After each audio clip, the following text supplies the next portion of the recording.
Jadi nama komplit saya Sri Wahyuningsih, tapi orang-orang biasa panggil saya Mbak Ning, Bu Ning, tapi kalau secara nasional mereka lebih mengenal saya dengan panggilan Yuning. Jadi karena saya orang Jogja itu biasanya kalau kakak itu kan Mbak Yu, jadi saya biasanya mereka kenal dengan nama Yuning, Mbak Yuning gitu. Yang populer Yuning. Iya, Yuning itu. Jadi kemudian kalau saya di Banyu Bening ini, saya kebetulan pendiri dari komunitas ini dan saya yang didapuk untuk menjadi ketuanya. Jadi mereka menganggap bahwa saya founder dari komunitas Banyu Bening ini.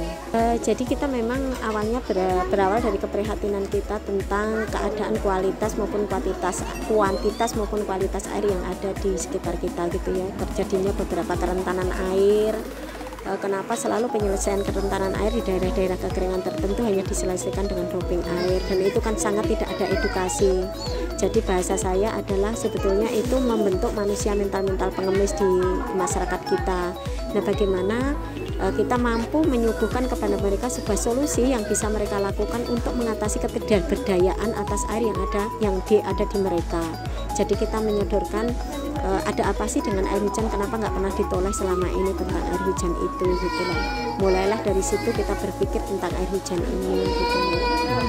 Jadi kami inginnya bahwa air hujan ini bisa menjadi satu solusi air bersih saat ini maupun saat mendatang. Kita akan tahu kan semakin meluasnya sekarang tentang kerentanan air ini gitu. Karena kerentanan air ini ada dua hal. Yang pertama memang benar-benar kita nggak ada air gitu ya. Yang kedua kita ada air tapi tidak yakin dengan kualitas air yang ada gitu. Nah inilah kemudian yang mendasari kami untuk kita sampaikan satu solusi ini, tapi dengan harus kita memberi contoh dulu, karena masyarakat kita harus tahu bahwa masyarakat kita itu belajar dengan melihat apa yang bisa dia lihat, kemudian apa yang dia contoh. Kita harus menjadi contoh, memberi contoh baik dulu. Kita harus melakukan dulu baru kita mengajak orang lain gitu. Kalau misalnya langsung Kami dari tahun 2012. Jadi untuk tahun ini kita memasuki sewindu gitu. hampir seminggu. Iya, Nah ini prinsip saya sederhana.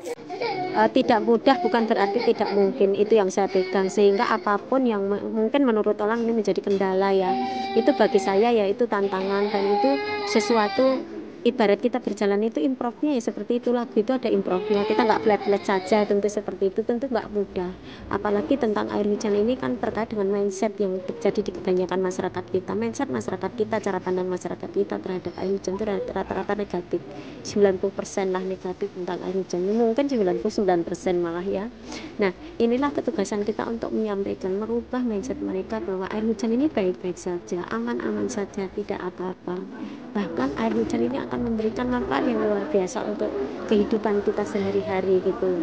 Jadi ketika kalau kemudian air ini menjadi bencana karena kita tidak pernah bersyukur gitu, tapi kalau kita mampu mengelolanya dengan baik, memanfaatnya dengan baik, insya Allah itu memberikan manfaat dan kesejahteraan yang luar biasa bagi kehidupan kita ini gitu. setiap yang Allah ciptakan nggak yang sia-sia. Ya, karena menurut saya bahwa kita itu sama Allah hanya untuk belajar, diminta untuk mempelajari apa-apa yang diciptakan dia gitu. Karena yang diciptakan ini sudah luar biasa sekali untuk memenuhi kebutuhan kita sehari-hari, bahkan untuk tempat kita belajar ya. Saya memang banyak belajar dari apa yang ada di lingkungan saya. Bagaimana saya belajar pada daun, pada kerikil, pada debu, pada pasir, kenapa dia diinjak nggak pernah protes, bagaimana daun jatuh nggak pernah marah pada angin yang menjatuhkannya, bagaimana zikirnya angin ketika ini. Saya malu sama mereka. Dan mulai itulah kami berpikir, aku harus bisa memberikan sesuatu yang bisa memberikan manfaat untuk orang lain. Apapun itu jalan yang harus kita tempuh, karena sekali lagi tidak mudah bukan berarti tidak mungkin. Jadi hambatan tentu ada, apalagi yang saya terutama komunitas Banyu Bening ini kan lahir di daerah yang memang daerah tangkapan catchment area. Untuk airnya masih berlimpah lah.